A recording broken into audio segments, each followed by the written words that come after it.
Hi and welcome to The Winning Factor. I'm Alan Aitken, and on this show each week we try and identify a key element of an upcoming race in Hong Kong, one that we might look back on afterwards as having led us down the path to the winner. We're racing on Easter Monday this week at Sha Tin, and the first race we're going to have a look at is on the dirt. It's race 7 and our winning factor, the weights.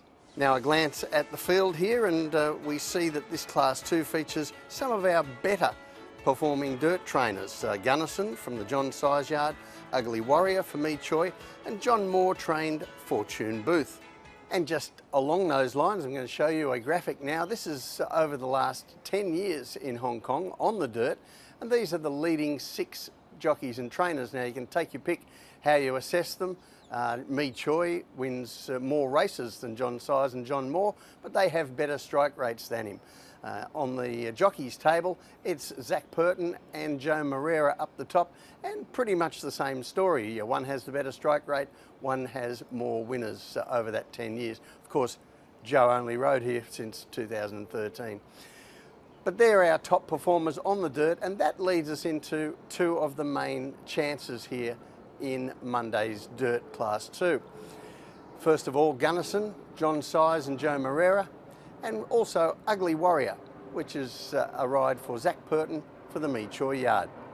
And we have a direct form line between these 2 horses in a race that was won by another of their rivals on Monday, Big Time Baby. We go back to race 225, and on this occasion Ugly Warrior was expected to win by punters. He was sent out a very short price favourite, odds on in fact, and he looked to have his chance. He finished in 3rd placing and was just nutted on the line, or near the line, by Gunnison for the 2nd placing there, behind the convincing winner, Big Time Baby. After that, Choi moved Ugly Warrior across to the turf, where he hasn't been disgraced, but he hasn't been quite as good, while Gunnison had another run on the dirt, and as we see in this video, he was an impressive winner on this occasion, barrelling away to win by a wide margin.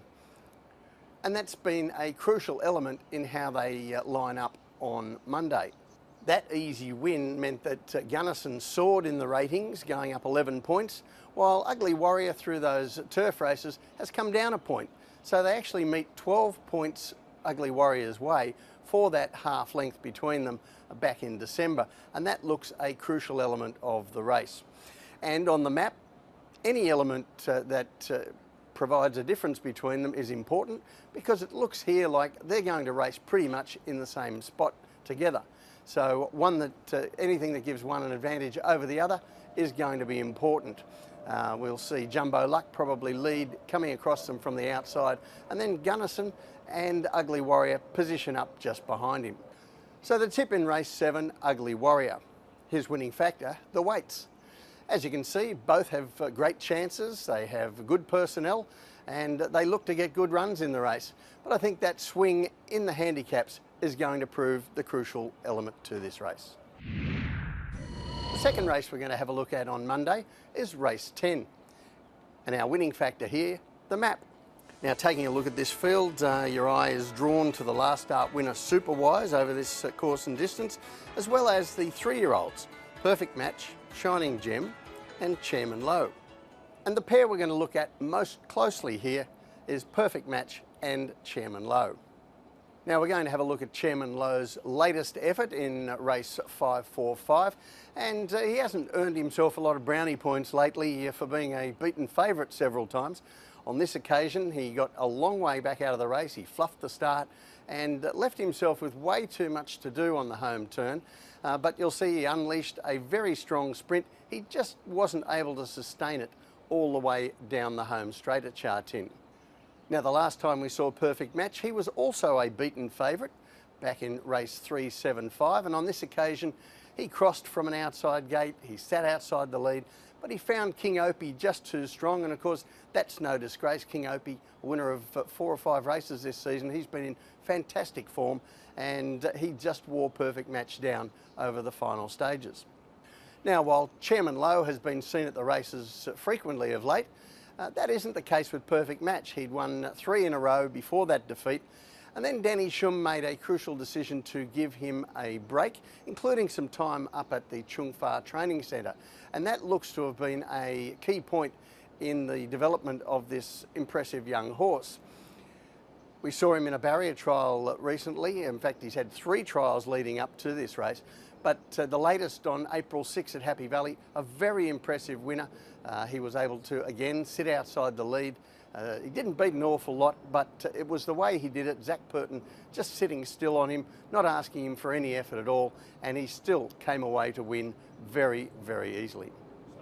And paradoxically, when we look at the map, barrier 14 might even be a benefit to him rather than a disadvantage.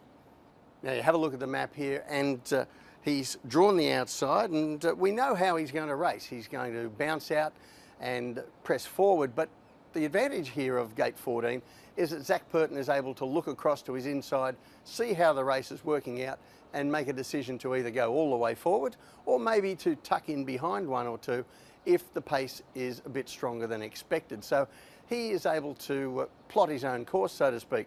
Chairman Lowe, as we saw last time, he messed up the start. At times he's been forward, other times he's been back. He's a little bit all over the place with his tactical pattern. So I think that gives Perfect Match some sort of advantage.